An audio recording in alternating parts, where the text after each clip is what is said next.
মা ও বোনেরা, আপনারা আপনাদের ভিতরে একটু কালেকশন করুন। ঈদগার মাঠের জন্য আপনারা একটু কালেকশন করুন। আপনারা নিজেরা কালেকশন করে আপনাদের বাচ্চাদের দিয়ে এখানে পাঠিয়ে দিবেন। আমাদের কতজন লোকজন আছে ওনার ওটা নিয়ে 10 তারিখের। আব্দুল্লাহ আনসারী রাদিয়াল্লাহু আনহু আল্লাহর নবীর প্রিয়তম একজন সাহাবী, জামাতের সঙ্গে সালাত আদায় করেন। জামাতের সাথে সালাত আদায় করে উনি দেরি করেন না, সালাম ফিরে উনি বাড়িতে চলে যায়। তো অন্যান্য সাহাবাই কেরাম আল্লাহ নবীর কাছে অভিযোগ দিচ্ছে, ইয়া রাসূলুল্লাহ, ফজরের জামাতের পরে আপনি আমাদের নিয়ে দরুদ পড়েন, জিকির আজকাল অনেকক্ষণ বসা থাকেন, অথচ আব্দুল্লাহ আনসারী সালাম ফিরেই বাড়িতে চলে যায়। মনে হয় আপনার চাইতে তার স্ত্রী বিবি বাল বাচ্চাদেরকে বেশি ভালোবাসে। রাসূল সাল্লাল্লাহু আলাইহি ওয়াসাল্লাম বললেন, আব্দুল্লাহকে তোমরা কেউ কিচ্ছু বলো না, যা বলার আমিই বলবো, কেউ কিচ্ছু বলো না। আল্লাহর নবী জিকির আজকার শেষ করে তিনি এবার সোজা চলে গেলেন আব্দুল্লাহ আনসারীর বাড়িতে। বাড়িতে যেই ডাক দিলেন, সালাম দিলেন, আসসালামু আলাইকুম, একবার, দুইবার, তিনবার সালাম দিলেন, ডাক দিলেন। আব্দুল্লাহ আনসারীর ঘরের ভিতর থেকে, বাড়ির ভিতর থেকে কোন আওয়াজ আসে না। আল্লাহর নবী তিনি ঘুরে এবার চলে আসতেছেন। এমন সময় আব্দুল্লাহ ঘর থেকে বাইর হয়ে আল্লাহর নবীর কাছে ক্ষমা চাইতে লাগলেন, ইয়া রাসূলুল্লাহ, আপনি আমার বাড়িতে এসেছেন, সালাম দিয়েছেন, সালাম আমি শুনতে পেয়েছি, উত্তর দিতে দেরি হয়েছে, ইয়া রাসূলুল্লাহ, মেহেরবানি করে আপনি আমাকে ক্ষমা করে দিন। আল্লাহর নবী জিজ্ঞাসা করলেন, আব্দুল্লাহ তোমার কি হয়েছে? বলে, ইয়া রাসূলুল্লাহ, আমি জামাতের সাথে সালাত আদায় করি, তাড়াতাড়ি চলে আসি, কারণ হলো এই, আমার মাত্র একটি কাপড়, বড় কাপড় রয়েছে, ওই কাপড় আমি শরীরে নিয়ে নামাজ পড়তে আসি। বাড়িতে আসার পর ওই কাপড়টা দিলে আমার স্ত্রী সালাত আদায় করে, আমি অন্দরমহলে থাকি। আমি জামাতে যাওয়ার পর আমার স্ত্রী অন্দরমহলে থাকি, কাপড় যখন এনে দিয়ে আমার স্ত্রী সালাত আদায় করেন। আমার স্ত্রী সালাত আদায় করতেছিল, এই জন্য একটু দেরি হয়েছে। এরপর আল্লাহর নবী বলেন, আব্দুল্লাহ তোমার যে এত অসুবিধা, কোনদিন তো তুমি আমাকে বলো নাই, কি হয়েছে তোমার বলো। বলে, রাসূলুল্লাহ আমি আপনার সঙ্গে কিছু বলি নাই। আল্লাহর নবী আব্দুল্লাহ আনসারীর হাত ধরলেন, বগল দাবা করে নিলেন, এবার বললেন, চলো মসজিদ আব্দুর রহমান সহ ওসমান রাদিয়াল্লাহু আনহু সব বড় বড় সাহাবী বসা আছেন, চলো তোমার জন্য কিছু কাপড়ের ব্যবস্থা করি, চলো। হাত ধরে নিয়ে আল্লাহর নবী আব্দুল্লাহ আনসারীর হাত ধরে সোজা মসজিদের দিকে আসবেন। চিন্তা করছেন, সোজা রাস্তায় গেলে তো একটু দেরি হতে পারে, একটু পাতালে যায়, আড়াআড়ি যায়। আসার সময় খেজুর বাগান ছিল, বিরাট খেজুর বাগান। তাড়াতাড়ি আসার জন্য, পাতালে আসার জন্য এবার খেজুর বাগানের ভিতরে একটা রাস্তা, ওই রাস্তা ধরেন মসজিদের দিকে আসবেন। বাগানের ভিতরে ঢুকে দেখে একটি গাছ, অনেকগুলি গাছ রয়েছে, একটি গাছ, ওই গাছের নিচে ছোট্ট একটা শিশুকে বাঁধা, শরীরে তার মায়ের চিহ্ন মনে হচ্ছে, ফুপিয়ে ফুপিয়ে কান্দে। আল্লাহর নবী শিশুটির কাছে আসলেন, আসার পর জিজ্ঞাসা করলেন, কি হয়েছে, কি তোমার নাম, কি তোমার পরিচয়, এখানে কেন বাধা? ওই ছোট্ট শিশুটি একবার আব্দুল্লাহ আনসারীর দিকে তাকায়, আর একবার বিশ্ব নবী হুজুর মুহাম্মদ রাসূলুল্লাহ সাল্লাল্লাহু আলাইহি সাল্লামের দিকে তাকায়, ফুপিয়ে ফুপিয়ে কান্না করে, কিছু বলে না। আল্লাহ নবী বলেন, আব্দুল্লাহ বিষয়টা তো বুঝতে পারলাম না, একবার তোমার দিকে তাকায়, একবার আমার দিকে তাকায়, তাকিয়ে তাকিয়ে কান্দ, কোনো কথা বলে না, ব্যাপারটা বুঝলাম না। আব্দুল্লাহ আনসারী ডাক দিয়ে বলে, রাসূলুল্লাহ এই যে ছোট্ট শিশুটা আপনি গাছের নিচে বাধা দেখছেন, এই শিশুটি হলো আমার সন্তান। গরিব মানুষ, বাড়িতে খাওয়ার মতো তেমন কিছু নাই, এই জন্য আমার ছোট্ট শিশু, আমরা বড় মানুষ কোন রকম রাত যাপন করি, ছোট্ট শিশু ক্ষুধার যন্ত্রণা সহ্য না করতে পেরে সে ঘুম ঘুম থেকে ভোর রাত্রে জেগে উঠে এই যে ইহুদির খেজুর গাছ, এই খেজুর গাছের নিচে এসে পাকা পাকা কিছু খেজুর পড়েছিল, টুপিয়ে টুপে সেই খেজুর খেয়েছে। আমি ইহুদিকে বলেছি, এখন কোনো কাজ নেই, কাজ যখন পাবো তখন এই খেজুরের বিনিময়ে আমি তোমাকে দিয়ে তোমার সন্তানকে ছেড়ে দাও। ইহুদি কোনো কথা শুনল না, আমার সন্তানকে মেরে এই গাছের নিচে বেঁধে রেখেছে। আল্লাহ নবী ওখানে দাঁড়ালেন, বললেন যাও যাও ইহুদিকে ডেকে নিয়ে আসো। আব্দুল্লাহ চলে গেলেন, ইহুদিকে ডাক দিলেন।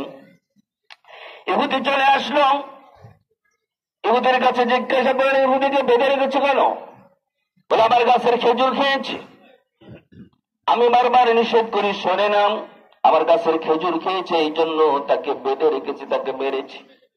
ইহুদি রাগ দিয়ে বলে, আমি আপনার কথা অনেকবার শুনেছি, আপনার সঙ্গে আমার সাক্ষাৎ করার সুযোগ হয় নাই। আমি শুনেছি আপনি নবী বলে দাবি করেন, রাসূল বলে দাবি করেন।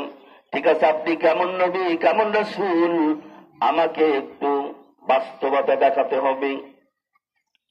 এই যে ছেলেটি গাছে বাঁধা, এই গাছ মরা গাছ আপনি যদি জীবিত করে দেখাতে পারেন তাহলে আমরা বুঝবো যে আপনি একজন নবী। নবী বলে স্বীকার করব।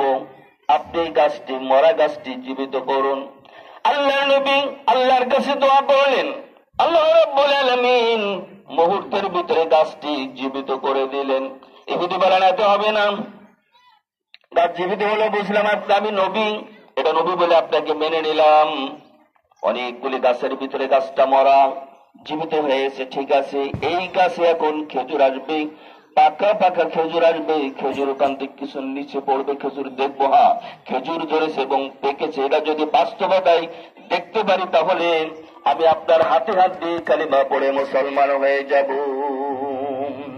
আমার ভাইরা, আল্লাহর নবী আল্লাহর কাছে আবার দোয়া করলেন, মহান আল্লাহ পাক দোয়া কবুল করলেন। রাসূল সাল্লাল্লাহু আলাইহি সাল্লামের অনেকগুলি মুজিজা ছিল, নবী রাসূলদের যতগুলি মুজিজা আল্লাহ দিয়েছেন সবচেয়ে বেশি মুজিজা দিয়েছেন আমাদের নবী, নবী মুহাম্মদ রাসূলুল্লাহ সাল্লাল্লাহু আলাইহি ওয়াসাল্লাম। তাকে মুজিজা দিয়েছেন, সর্বশ্রেষ্ঠ মুজিজা হলো আল কোরআন। আমার ভাইরা, আল্লাহ নবী দোয়া করেছেন, দোয়া করার সঙ্গে সঙ্গে গাছে খেজুর আসলো, পাকা পাকা খেজুর কিছু ঝরে পড়লো, খেজুর গাছে রয়েছে। ইহুদি দেখে বুঝলো আসলে সাধারণ মানুষ নাম, যা মনে করেছে সেটা না, মিথ্যাবাদী মনে করেছিলাম, না না না, ইনি হলেন আসল সত্যবাদী, আসল নবী, তো কোনো সন্দেহ নাই। ইয়া রাসূলুল্লাহ, আমি কালেমা পড়ে দিন, কালেমা পড়ে আমি মুসলমান হতে চাই। সঙ্গে সঙ্গে আল্লাহ নবী কালিমা পড়িয়ে দিলেন, মুসলমান হয়ে গেলেন। ইহুদি রাগ দিয়ে বলে, ইয়া রাসূলুল্লাহ, এখন আমার ভাই হয়ে গেল, দিনী ভাই যাকে আমি প্রহার করেছি আমার ভাই হয়ে গেল। ইয়া রাসূলুল্লাহ, আমি এই বাগানের বিশাল খেজুর বাগান, এই বাগানের অর্ধেক আমার এই দিনী ভাইয়ের নামে ওয়াকফ করে দিলাম, বলে সুবহানাল্লাহ। আপনি যদি সালাত আদায় করেন আপনি বুঝবেন না কোন দিক থেকে বরকত হচ্ছে, কিভাবে বরকত হচ্ছে। আল্লাহ বলছেন, ফালিয়াবুদু রাব্ব হাযাল বাইত, তোমরা এই ঘরের ইবাদত করো, তোমরা এই ঘরের ইবাদত করো, ঘরের প্রভুর মালিকের ইবাদত করো। আল্লাযী ইয়াতআমাহুম মিন জু' ওয়া আমানাহুম মিন খাউফ, তোমাদের ভয় থাকবে না, তোমাদের ভয় থাকবে না, আতঙ্ক থাকবে না। আর রিজিকের দায়িত্ব আল্লাহ বলছেন আমি নিয়ে নিলাম। সুবহানাল্লাহ, সুবহান। রিজিকের জন্য মানুষ কত কিছু করছে, হারাম হালাল কিছু বাঁচে না, সুদ ঘুষ সমানে চলতে থাকে, সমানে চলে। সম্মানিত ভাইরা, শতকরা ৩৫ থেকে ৪০% সুদ বর্তমানে মহাজন কায়দায় বাংলাদেশে চলছে। এত পার্সেন্ট মানুষ তারা সুদের ভিতরে জড়িত, আর মহাজনদের কাছ থেকে বলে নিচ্ছে, সরকার বলবে ব্যাংক থেকে নয়। এই সুদ খেয়ে মানুষ আজকে তারা হারাম খাচ্ছে, হারাম পরিধান করতেছে, আর আল্লাহর কাছে দোয়া করছে, দোয়া কবুল হবে? কেমনে কবুল হবে? সম্মানিত ভাইরা, রিজিকের দায়িত্ব মহান আল্লাহ পাক তিনি আমাদেরকে পাঠিয়েছেন, রিজিকের দায়িত্ব তিনি নিয়েছেন। এই জন্য রিজিকের মালিক হলেন আল্লাহ সুবহানাহু ওয়া তাআলা। সবকিছু বাদ দিয়ে দিন, হারাম বাদ দিয়ে দিন, আল্লাহর কাছে সারেন্ডার করে আল্লাহর কাছে বলুন, মহান আল্লাহ পাক তিনি উত্তম ব্যবস্থা আপনার করে দেবে। একটু ধৈর্য ধরতে হবে, আল্লাহ তো পরীক্ষা করে, ধৈর্য ধরতে হবে। সম্মানিত ভাইরা, আল্লাহ সুবহানাহু ওয়া তাআলা আমাদের রোজাগুলিকে আল্লাহ কবুল করুন, আল্লাহুম্মা আমিন। রোজা রেখে আমরা কত মিথ্যা কথা, বাজে কথা, কত রকমের অন্যায় করেছি। আল্লাহ আপনি রহমান রহিম, গফুর রহিম, আল্লাহ আমাদের সমস্ত ভুল ত্রুটি বাদ দিতে আমাদের রোজাগুলি কবুল করে আপনার হাত থেকে আমরা পুরস্কার নিতে পারি, সেই তৌফিক আল্লাহ আমাদেরকে দান করুন, আল্লাহুম্মা আমিন। এই রমজানের রোজার পর আর 6টি রোজা থেকে যায়। আপনি যদি 6টি রোজা রাখেন তাহলে পুরস্কার কি? তার পুরস্কার হলো এটি যে 1 মাস রোজা করেছেন, মাহে রমজানের রোজা, পুরস্কার পাইবেন মনে করেন 10 মাসের।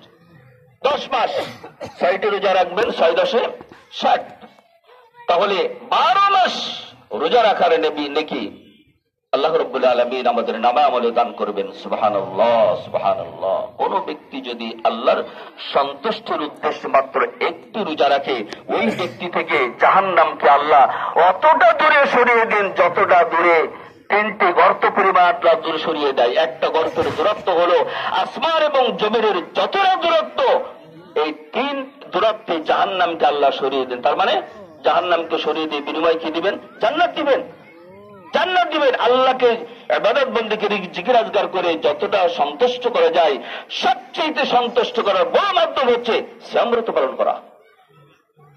শ্যামব্রত আপনারা ছেড়ে দিবেন। এই মাসেই যে রমজান মাস চলে গেল, এখন শাওয়াল মাস, 1 দিন পর থেকে শাওয়ালের 6টি রোজা রেখেন। রাসূল সাল্লাল্লাহু আলাইহি সাল্লাম মুহররমের রোজা রাখার কথা বলেছেন। প্রতি মাসে 3টি রোজা রাসূল সাল্লাল্লাহু আলাইহি সাল্লাম কখনো ছাড়তেন না, তিনি এই রোজাগুলি রেখেছেন। মা আয়েশা রাদিয়াল্লাহু আনহা বলেন যে রাসূল সাল্লাল্লাহু আলাইহি সাল্লাম ঘরে এবং বাইরে যেখানেই থাকতেন কখনো তিনি 3টি রোজা ছাড়তেন না। আমরা এই রোজাগুলি রাখবো। বৃহস্পতিবার, সোমবার রাসূল সাল্লাল্লাহু আলাইহি সাল্লাম রোজা রেখেছেন। কেন রোজা রেখেছেন জানেন? যে আল্লাহ সুবহানাহু ওয়া তাআলা তিনি আমাকে পৃথিবীতে পাঠিয়েছেন, নবুয়তি দান করেছেন, শুকরিয়া স্বরূপ তিনি রোজা রেখেছেন। তো আমরা এই রোজাগুলি রাখার চেষ্টা করব। সাথে সাথে যে ট্রেনিংটা আমরা নিয়েছি, যে জামাতের সঙ্গে সালাত আদায় করা, এই মেহেরবানি করে এই আমলটা ছেড়ে দিবেন না। তারপর রোজার অভ্যাসটা মাঝে মাঝে করুন। রোজা মাঝে মাঝে রাখবেন, এর পুরস্কার কি জানেন? আপনার শরীর তো সুস্থ হবে, গ্যাস তো থাকবে না। 2 নম্বর হলে আপনার যৌনতা বৃদ্ধি পাবে। এক গবেষণায় দেখা গিয়েছে, একটা গবেষণায় দেখা গিয়েছে আপনি যত খাইবেন, যত ফ্যাট মোটা হবেন, আপনার শরীরের সব কমে আসবে। আপনি রোজা রাখেন, দেখবেন আস্তে আস্তে করে যেমন আপনার শরীর সুস্থতা হচ্ছে, তেমনি ভাবে আপনার যৌনতা যে দুর্বলতা এটা কেটে যাচ্ছে। এটা এক গবেষণায় দেখা গিয়েছে। সম্মানিত ভাইরা, তাহলে আমরা রোজা চলে গিয়েছে, তাতে কি হয়েছে? নফল রোজা আমরা রাখার চেষ্টা করবো। আল্লাহ আমাদেরকে তৌফিক দিন, আল্লাহুম্মা আমিন।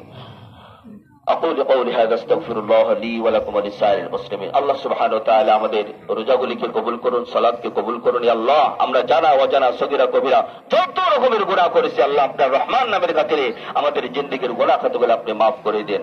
আমাদের পিতা মাতা, দাদা দাদি, নানা নানি, খালা খালু, শ্বশুর শাশুড়ি, আত্মীয় পুত্র, আপনজন, প্রিয়জন যারা গহীন গমে ঘুমাই গেছে, আল্লাহ তাদের কবরের আযাবকে মাফ করে দিয়ে কবরকে জান্নাতের টুকরা বানিয়ে দিন, আল্লাহুম্মা আমিন। আমাদের সন্তান সন্ততি যারা আছে, আল্লাহ প্রত্যেকের এই ইসলামের জন্য আপনি কবুল করুন। তারা যেন সুন্দরভাবে চলতে পারে, পিতামাতার কথা মতো চলতে পারে, ইসলামের উপরে প্রতিষ্ঠিত থাকে, আল্লাহ সেই তৌফিক আমাদেরকে দান করুন, আল্লাহুম্মা আমিন। সুবহানাকাল্লাহুম্মা ওয়া বিহামদিকা আশহাদু আল্লা ইলাহা ইল্লা আনতা আস্তাগফিরুকা ওয়া আতুবু ইলাইকা। ঈদের মাঠে কিছু হিসাব আমাদেরকে শেষ মনে হচ্ছে দিবেন, তো আপনারা একটু বসেন, একটু অল্প সময়। আসসালামু আলাইকুম।